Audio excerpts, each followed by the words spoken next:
नमस्कार शशांक जी, बहुत बहुत स्वागत है आपका। नमस्ते अंजू जी, आपको और आपके सभी दर्शकों को मेरा बहुत बहुत नमस्कार। शशांक जी, एक तरफ दिल्ली धमाके के बाद अल-फला यूनिवर्सिटी जिहादी डॉक्टरों का अड्डा बनी हुई थी। कितने नए नए खुलासे हो रहे हैं और सबके सब डॉक्टर इस पूरे खेल में दिख रहे हैं।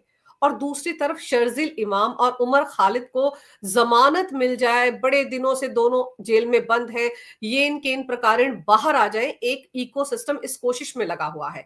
अभी उनकी जमानत के मामले पर सुप्रीम कोर्ट में सोमवार को भी सुनवाई होनी है। लेकिन जिस तरह से वीडियो दिखाया गया, भड़काऊ भाषण दिखाया गया शर्जिल इमाम का, उसके बाद आपको क्या लगता है, जमानत मिल पाएगी या राहें और मुश्किल हो गई हैं शर्जिल और उमर खालिद की? नहीं अंजू जी बिल्कुल सही बात है। देखिए एक इकोसिस्टम पूरा प्रयास कर रहा है, काफी समय से प्रयास कर रहा है कि किस तरीके से इनको बेल मिले। अच्छा बेल मिले या ना मिले ये इसका कानूनी आधार हो सकता है, पक्ष हो सकता है। अगर कोर्ट को लगेगा कि देना चाहिए तो देंगे, अगर उनको मेरिट होगी तो नहीं देंगे। यहाँ वो कोशिश नहीं हो रही है अंजू जी, यहाँ प्रेशर बनाने की कोशिश की जा रही है, टैक्टिक का प्रयोग हो रहा है। देखिए मैं कोर्ट का अधिवक्ता भी हूँ और हम कैसे डील करते हैं कोर्ट में मैं आपको थोड़ा सा बताता हूँ ब्रीफ। अगर कोई केस कोर्ट में लेके जाता है तो रैंडमली वो कोर्ट में अलॉट होता है केस, किस वकील किस जज के पास जाना है, और फिर आप अपना अपने हिसाब से वकील कीजिए और वो वहां पे बहस करेंगे। मिलना नहीं मिलना आपके ऊपर है। सबसे पहले डिस्ट्रिक्ट लेवल पे होता है, वहां अगर खारिज हो गई तो हाई कोर्ट लेवल पे होगा, वहां खारिज हो गई तो सुप्रीम कोर्ट लेवल पे होगा, वहां खारिज हो गई और कुछ नया अगर बीच में रिकोर्स हो गया तो वापस लोअर कोर्ट से स्टार्ट कर सकते हैं। यहाँ पे कोशिश ये की जा रही है कि बेंच हड्डी की जाए।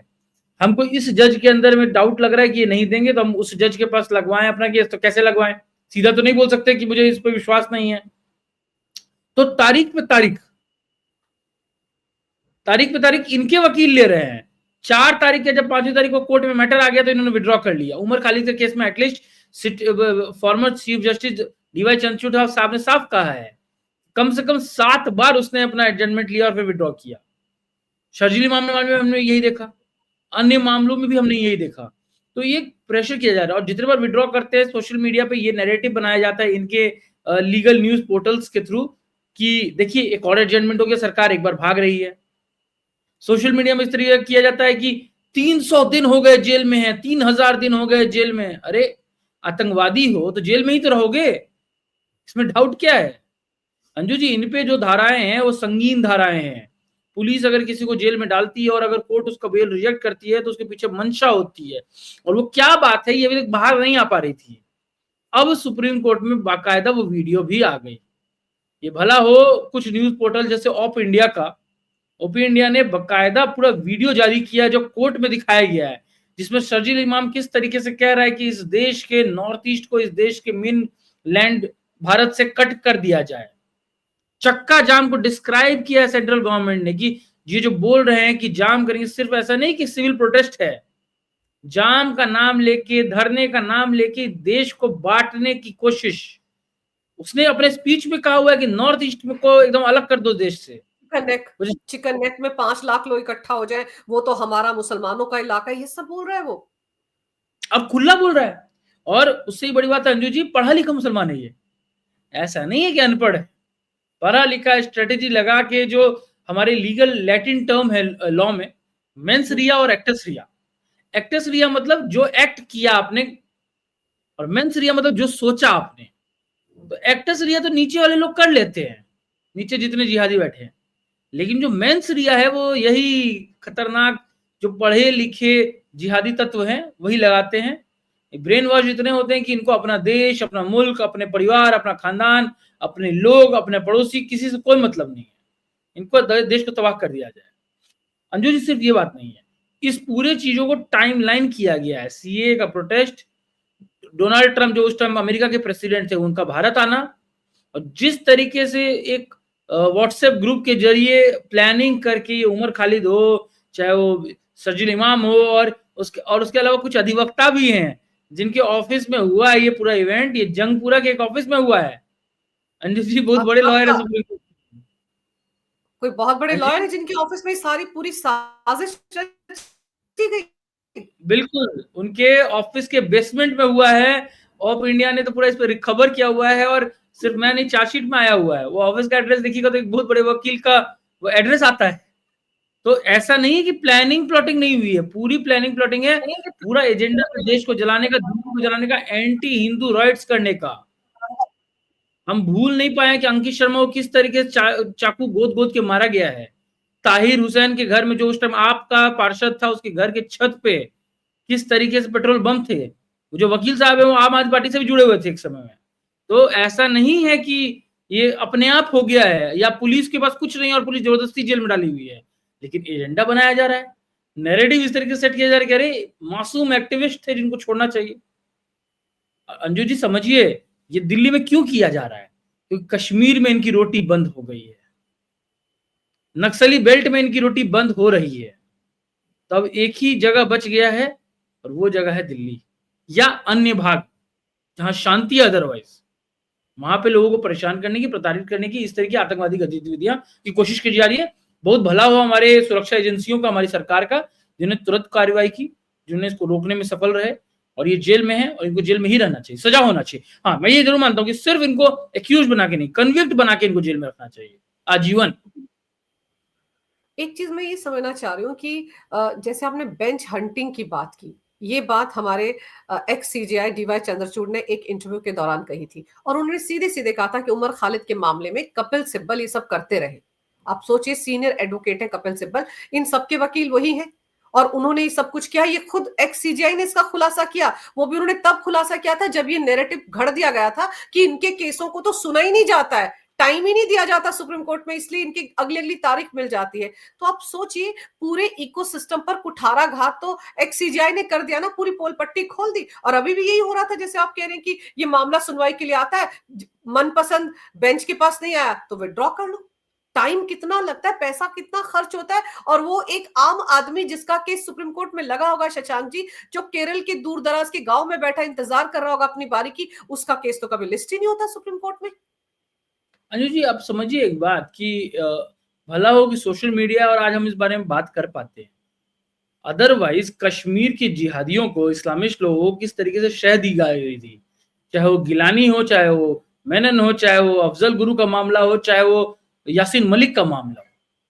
मतलब उधर वो एयरफोर्स के ऑफिसर्स को गोली मार देते थे, जजेस को, सिटिंग हाई कोर्ट के जज को गोली मार दिया, और उसको आपने खानदानी, मतलब प्राइम मिनिस्टर उसको खुद इनवाइट करके अपने घर में दावत दे रहा है। ये माहौल था, क्योंकि मीडिया में वॉइस नहीं थी।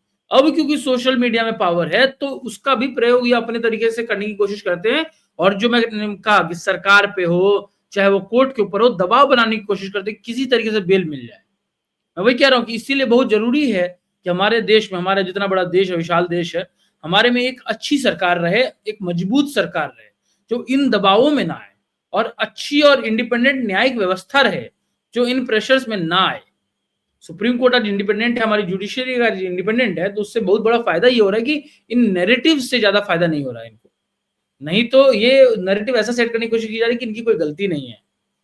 लेकिन ये सोच, अंजू जी, ये सोच नई नहीं है, बहुत पुरानी है। जिन्ना की भी यही सोच थी, उसको कोई प्यार नहीं था देशवासियों से, उसको बस देश तोड़ना था, अलग बनाना था, अपना राज करना था इस्लाम के नाम पे। आज पाकिस्तान का क्या हालत है वो सबने देखा हुआ है, पाकिस्तान के मुसलमान कितने खुश है वो भी देखा है दुनिया ने।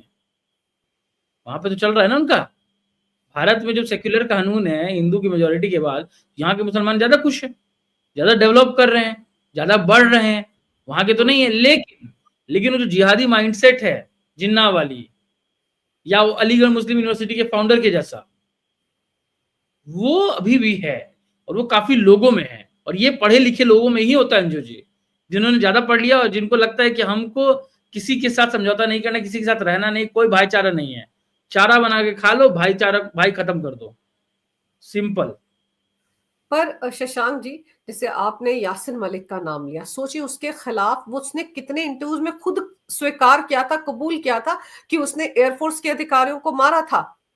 वो जो फेरन पहनते हैं उसके नीचे से वो AK-47 गन चलाकर उसने मारा था, लेकिन केस पिछली सरकारों के दौरान दर्ज ही नहीं हुआ। वो तो यूथ आइकॉन बना फिरता था, एक टीवी चैनल है उसके कार्यक्रम में उसको वक्ता के तौर पर बुलाया जाता था, रेड कारपेट वेलकम मिलता था उसको पीएम के ऑफिस पे। अब जाकर उस 2014 के बाद उस पर केस दर्ज हुआ, वो तिहाड़ जेल में बंद है। लेकिन आप सोचिए, उसकी पैरवी करते हुए महबूबा मुफ्ती, जिनकी बहन को अगवा भी किया था इस शख्स ने, वो जब सजा हुई इसको तो लिखती हैं चिट्ठी कि रियायत बरती जाए इनके साथ। आप सोच लीजिए, ये जो पढ़े लिखे जिहादी माइंडसेट है वो राजनेताओं के तौर पर भी मौजूद है और आतंकवादियों के तौर पर भी मौजूद है, और कैसे एक दूसरे को कवर फायर देते, कवर शील करते हैं। ये अंजू जी एक अंतर है, लेकिन एक बात में अंतर है। अंतर ये है कि पहले ये छोटी-मोटी पार्टियां, fringe elements of society he support करती थी इन चीजों का। अनफॉर्चुनेटली आज के डेट में भारत की सबसे बड़ी ऑपोजिशन पार्टी, जो सबसे पुरानी पॉलिटिकल पार्टी कांग्रेस पार्टी, वो इन फ्रिंज ताकतों को सपोर्ट करती है। आतंकवादी अगर जेल जाते हैं तो उनके वकील खड़े होते हैं। अगर देश विरोधी नारे लगते हैं, भारत के टुकड़े होने के नारे लगते हैं, तो उसके सपोर्ट में कांग्रेस के सबसे बड़े नेता पहुंच जाते हैं पुलिस स्टेशन। उस व्यक्ति को बना दिया जाता है कांग्रेस के स्टूडेंट विंग का हेड, उस नक्सली माइंडसेट वाले कन्हैया कुमार को। अब बाटला हाउस में एनकाउंटर होता है तो सोनिया गांधी रोती हैं। इस बात की पुष्टि उनके अपने मिनिस्टर सलमान खुर्शीद करते हैं। तो ये बात अब नहीं रही वैसे कि छोटी मोटी कोई पार्टी, छोटा मोटा कोई दल इस तरीके की बात कर रहा, कांग्रेस पार्टी कर रही है अंजू जी। और मुझे सबसे अनफॉर्चुनेट पार्ट यही लगता है कि जब देश का बंटवारा हो रहा था और कांग्रेस और मुस्लिम लीग, जो दो सबसे बड़े दल थे, मुस्लिम लीग कह रहे थे हमें एक इस्लामिक राष्ट्र चाहिए। मुझे तो अब डाउट होता है कि क्या कांग्रेस सही में हिंदुओं का हित चाहती थी, और क्या सही मिला कांग्रेस को वो बाकी बचा हुआ भारत? क्योंकि उन्होंने तो उसके साथ बिल्कुल भी सही नहीं किया। वक्त बिल ले आया 1954 में, और उसके बाद से हिंदुओं की क्या हालत हुई। यूनिफॉर्म सिविल कोड नहीं लाके हिंदू सिविल कोड लाया। मुसलमानों को 4 शादियां, हिंदुओं को 1 शादी करने का जो रेस्ट्रिक्शन लगाया, उससे क्या पॉपुलेशन में डिफरेंस आया? हम तो उस बातों को नहीं करते हैं। पहले 5 शिक्षा मंत्री क्यों खाली मदरसा छाप थे? क्या वो पढ़े लिखे कॉलेज ग्रेजुएट नहीं हो सकते थे? नेहरू अपने आप को बहुत बड़ा पढ़ा लिखा विद्वान बताते थे, तो वैसा क्यों नहीं रखा किसी को? तो ये समझनी पड़ेगी अंजू जी ये बात कि देश का बंटवारा तो जरूर मुसलमानों ने करवाया, लेकिन उसके बाद भी बचे हुए भारत में उसी तरीके के लोगों को आगे प्राथमिकता दी गई, ना कि हिंदुओं की राइट्स की प्रोटेक्शन किया गया। और उसका नुकसान ये हुआ कि आज देश कमजोर हुआ है। बिल्कुल।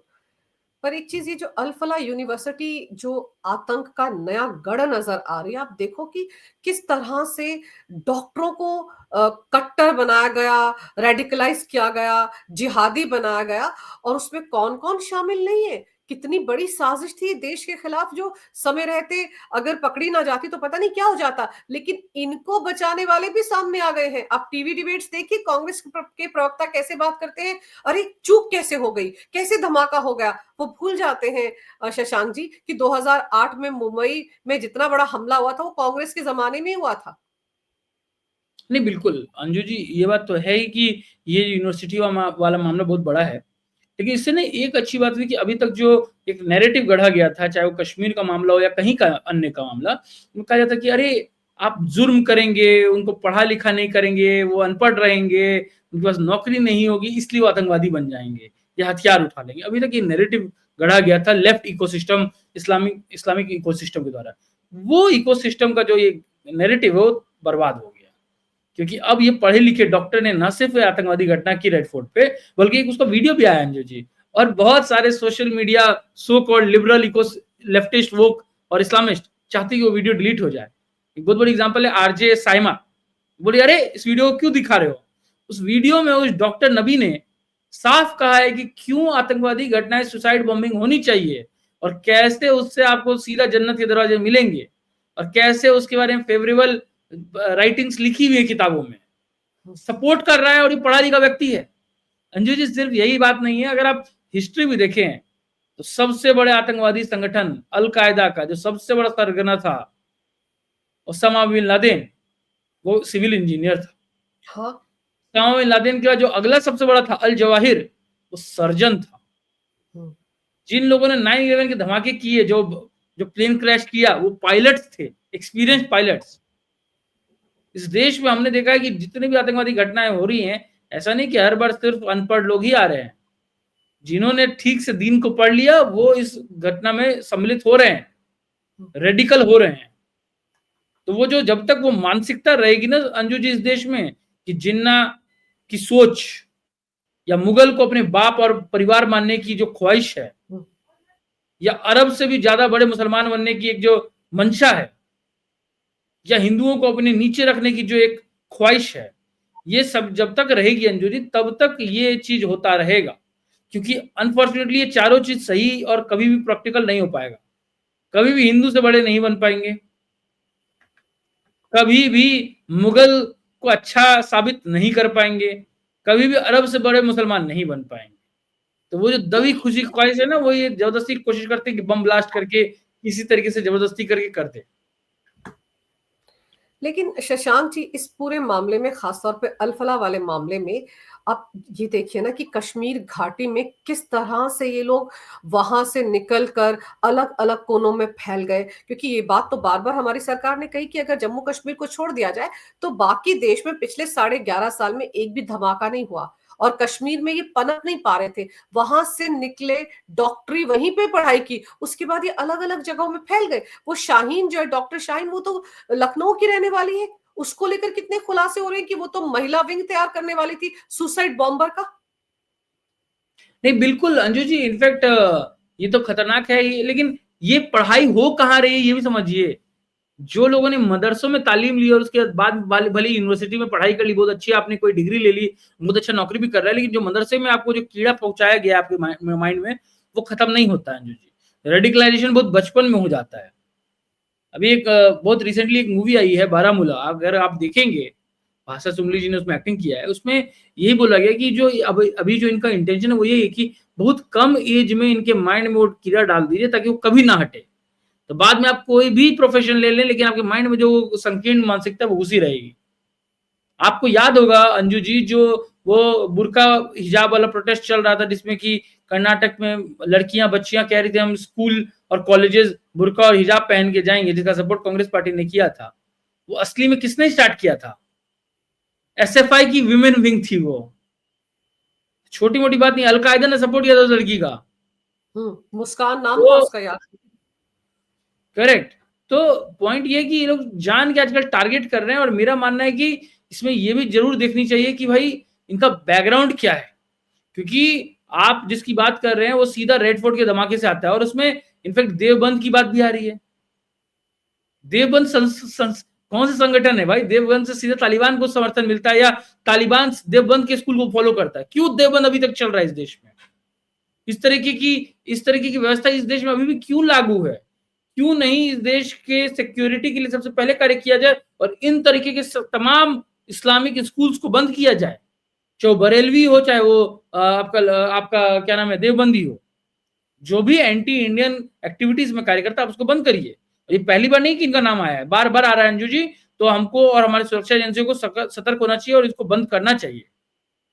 तभी तो आप देखिए ना, यूपी एटीएस ने कितने सारे जिलों में जाकर हर एक मदरसे में कौन पढ़ा रहा है, कौन मौलवी है, कहाँ से आया है, कितने बच्चे पढ़ रहे हैं, कितने बाहर के बच्चे पढ़ रहे हैं, सारा लेखा जोखा मांगा है। और यूपी में तो 300 से ज्यादा मदरसों पर हंटर भी चला है, बंद भी कर दिए गए हैं। फिर आप नेपाल से भारत का जो बॉर्डर लगता है, खासतौर पर यूपी का जो इलाका लगता है, वहां देखो कुकुर मुत्ते की तरह कितने सारे मदरसे आ गए हैं। तो ये जो अवैध तरीके से मदरसे चल रहे हैं, सबसे पहले तो इन पर गाज गिरनी चाहिए। इनमें क्या नहीं पढ़ाया जाता है शशांक जी, हमको पता ही नहीं। अंजू जी, चली थी गाज, उत्तर प्रदेश सरकार ने बंद कर दिया था सारे मदरसों को। मामला सुप्रीम कोर्ट, और सुप्रीम कोर्ट ने उसको स्टे लगा दिया और मना कर दिया कि आप नहीं रोक सकते, अनकॉन्स्टिट्यूशनल डिक्लेयर कर दिया। एक नया कानून आया था, सारे मदरसे बंद हो रहे थे, सारे के सारे। सुप्रीम कोर्ट ने रोक दिया उस चीज को। वो अगर हो जाता तो इस देश का क्या भला होता, ये सोचिए। एपीजे अब्दुल कलाम साहब ने कहा हुआ है कि मदरसों से मुसलमान कम्युनिटी का भला नहीं हो सकता। सच्चर की कमेटी, हालांकि मेरे को तो बकवास लगती है वो कमेटी, लेकिन सच्चर कमेटी की रिपोर्ट भी कहती है कि मुसलमान पिछड़े हैं। तो मुसलमान क्यों पिछड़े हैं? अगर देश का पहला 5 शिक्षा मंत्री अगर मुसलमान हो और उसके बाद भी मुसलमान पिछड़े हैं, तो कौन उसके पीछे, उसका योगदान किसका है? अगर मदरसों से इतना ही भला हो रहा होता, क्या मुसलमान आगे नहीं बढ़ रहे होता आज के डेट में? पिछड़े हैं आगे इसका मतलब बढ़कर है। भी आगे बढ़कर भी तो शशांक जी ये काम करें, जो आगे बढ़ गए, मदरसों से पढ़कर जो आगे बढ़ गए, जो शर्जील टाइप लोग बन गए। उमर खालिद जो इंजीनियर हैं, जिनके पास बड़ी बड़ी डिग्रियां हैं, जेएनयू में पढ़ाई की है, हमारे और आपके टैक्स से जो पैसा सरकार को जाता है उसकी वजह से ये यूनिवर्सिटीज चलती है। अलीगढ़ मुस्लिम यूनिवर्सिटी को देख लो, अल फला यूनिवर्सिटी को देख लो, पता नहीं कितनी करोड़ों की अवैध फंडिंग इस यूनिवर्सिटी में आई है। 300-400 करोड़ का तो खुलासा भी हाल ही में हुआ है। तो ये पढ़ लिख कर भी क्या करते, ये पूरी दुनिया के सामने है। ये डॉक्टरों की जिहादी जमात भी तो उसी पढ़ाई लिखाई का नतीजा है। बिल्कुल, मदरसों से जो पढ़ा लिखा व्यक्ति है वो ऐसा ही पढ़ के आएगा, चाहे उसके बाद वो कुछ भी हो जाए उसका फ्यूचर। बचपन ही अगर खराब है तो फ्यूचर आप क्या कर लेंगे? तो मेरा मानना है कि जैसे एक पिक्चर आई थी के मेनन की, शौर्य, उसमें कहा था कि भाई आतंकवादी के पिल्ले हैं। बचपन में ही अगर आपने गलत शिक्षा दी है किसी को, देखिए मैं नहीं मानता हूँ कि हर मुसलमान खराब है, मानना भी नहीं चाहिए, क्यों होगा खराब? शिक्षा और तालीम अगर गलत दीजिएगा तो ही खराब होगा। और अंजू जी समझिए, किसी बड़े व्यक्ति को, एजेड व्यक्ति को आप वैसी शिक्षा नहीं दे सकते, क्योंकि उसको सोचने समझने की क्षमता बढ़ जाती है। बिल्कुल। बचपन में ही वो तालीम दी जाती है कि भाई तुम कट्टरपंथी बनो, तुम किसी का मत सोचो, समाज का मत सोचो। और ये सिर्फ इनके साथ कॉमन नहीं है, यही सेम चीज लेफ्टिस्ट के साथ भी है। वामपंथ ने भी यही किया हुआ है, जो वामपंथ ने किया है वही इस्लाम ने किया है। कि ये जो मौलाना हैं खुद करते हैं। अरे आप कश्मीर का एग्जांपल ले लीजिए, जितने भी लोग ये शरीयत से जुड़े हुए थे, जितने भी लोग ये आतंकवादी घटनाएं कराते थे, सबके बच्चे फॉरेन में पढ़ लिख रहे थे, अच्छा नौकरी कर रहे हैं, चाहे गिलानी हो या कोई और। मर कौन रहा है? आम जनता का आम मुसलमान। क्यों? क्योंकि उसको गलत सपने दिखाए गए हैं। तो मेरा मानना है कि इस तरीके की जो व्यवस्था है, इस तरीके के जो संगठन है, इसको बिल्कुल रोकना चाहिए, क्योंकि ये सिर्फ भारत में आतंकवाद नहीं फैला रहे, बल्कि पूरी की पूरी मानसिकता को खराब कर रहे लोगों की। गलत सोच, गलत अवधारणाएं, गलत सपने दिखाए जा रहे हैं। वो सब तो अपनी जगह है शशांक जी, लेकिन बहुत से लोगों को तो ये भी लगता है कि जितने भी जिहादी डॉक्टर गिरफ्तार हुए हैं, इनको बड़े बड़े वकील मिल जाएंगे। वो जो पैसा है, जो फंडिंग आती है विदेशों से, कतर से और अरब कंट्री से, वो फंडिंग ये जो जमाते इस्लामी के लोग हैं उसमें लगाएंगे, लाखों के वकीलों को हायर किया जाएगा और ये छूट जाएंगे। कहीं ना कहीं सबको लगता है कि सुप्रीम कोर्ट में जाकर ऐसा हो जाता है। ये तो पहली बार हुआ है कि सुप्रीम कोर्ट ने शर्जिल इमाम का वीडियो अपनी आंखों से देखा है। क्या क्या बोल रहा था वो कि नानी याद दिला दो जजों की, अदालतों ने हमारे लिए क्या किया है, कश्मीर में क्या किया है, बाबरी ढांचे के साथ क्या किया। जब ये सारी बातें जज सुन रहे हैं सुप्रीम कोर्ट के, तो फिर तो सोच बदलनी चाहिए ना। फिर तो फैसले सुनाते वक्त 100 बार सोचना चाहिए कोर्टों को भी कि अगर ऐसे लोगों को बाहर छोड़ेंगे तो समाज में ये क्या करेंगे। नहीं अंजुज, बिल्कुल बिल्कुल। एक तो कोर्ट के सामने सही तरीके के एविडेंस लाए जा रहे हैं, ये बहुत जरूरी है, कि सुरक्षा एजेंसी अपना कार्य कर लेती है, लेकिन उसके बाद अगर वो वकील सही से कार्य ना करे तो भी गलत है। तो सरकारी तंत्र काफी सही तरीके से कार्य करेगी, क्यों अरेस्ट किया है, क्या जस्टिफिकेशन है, क्या सबूत मिले हैं, क्या सबूत ढूंढ रहे हैं, क्यों उनको अंदर रखना है, इस सब तरीके की कोशिश की जा रही है प्रेजेंट करने की। वो एक बात है। दूसरी बात एक और है अंजू जी, कि पहले हमको पता नहीं चलता था कि भाई कोर्ट में क्या चल रहा है, केसेस क्या चल रहा है, एक अलग तरीके का सिंगल नैरेटिव बनाने की कोशिश की जाती थी, अब उसको बदलने की कोशिश की जा रही है। और तीसरा, अब कोर्ट को भी पता है कि आप भी ऐसा कोई नहीं कर सकते जो आम सेंटिमेंट के अगेंस्ट जाए। अगर लोग मर रहे हैं और आतंकवादी लोग को जेल में डाला जा रहा है, तो आप उसके लिए रात में अगर 12 बजे दरवाजा खोलेंगे तो आप पे भी प्रश्न उठेगा। अगर आपने किसी एक ऐसे आतंकवादी को बेल दे दिया जिसकी वजह से लाखों या 100 या एक भी मासूम व्यक्ति मर रहा है, और अगर आप उसको बेल दे रहे हैं तो आप पे भी प्रश्न उठेगा। अगर कोई ऐसा आतंकी व्यक्ति जो इस देश को बांटने की बात कर रहा है, नॉर्थ ईस्ट को अलग करने की बात कर रहा है, अगर आप उसको बेल देते हैं तो आपको जस्टिफाई करना पड़ेगा। तो मेरा मानना है कि बहुत अच्छा है सोशल मीडिया की वजह से अंजू जी, कि सिर्फ सरकारों को ही एक क्वेश्चन नहीं हो रहा है, बल्कि हर संस्था पे एक लोग क्रिटिसाइज या क्वेश्चन कर सकते हैं, क्योंकि आम जनता को जो एक आवाज दी गई है सोशल मीडिया के द्वारा, वो मेरा मानना है कि काफी असर दिखा रहा है। भारत जैसे देश में कई बार होता था अंजू जी की कहीं कुछ कोई घटना होती थी और दब जाती थी, क्योंकि हमारी मेमोरी छोटी होती है, हमारे और भी प्रायोरिटीज होते हैं लाइफ में। अब सोशल मीडिया की वजह से, डिजिटल फुटप्रिंट्स की वजह से हर चीज के बारे में बार बार बात होती है, इसलिए इस तरीके का कार्य कोई नहीं कर सकता। क्या जो एक समय होता था कि भाई डॉक्टर मनमोहन सिंह आतंकवादी को मिलने के लिए प्रधानमंत्री आवास में पीएमओ मिलाते थे और मिलते थे, क्या आज के डेट में आप ऐसा एक्सपेक्ट कर सकते हैं? और अगर कोई करेगा तो क्या आप लगता है कि दोबारा सरकार बना पाएगा? भाई दूसरा छोड़िए, बिहार में लालू प्रसाद यादव चुनाव लड़ने गए, अपने साथ पूरे चुनाव में एक बार एक ऐसे व्यक्ति को रखा जो दिखने में ओसामा बिन लादेन जैसा था, ताकि वो वोट बैंक तुष्टिकरण की राजनीति कर पाए और मुसलमान को वोट दे पाए। सोचिए, क्या ऐसा कार्य आज किया जा सकता है? नहीं किया जा सकता है। और जो करने की कोशिश करेगा वो चुनाव भी हारेगा, और अगर वो किसी ऐसे कॉन्स्टिट्यूशन पोस्ट पे है तो उसका क्रिटिसाइज भी काफी होगा। आप जनता की आवाज को दबा नहीं सकते, और फिर और ना शशांक ही जी, उसको। बिल्कुल सही कह रहे हैं आप शशांक जी। और फिर ये भी नहीं हो पाएगा कि आप ये दलीलें दें कि 5 साल से जेल में बंद है मासूम उनको जमानत मिल जानी चाहिए, उनका अधिकार है।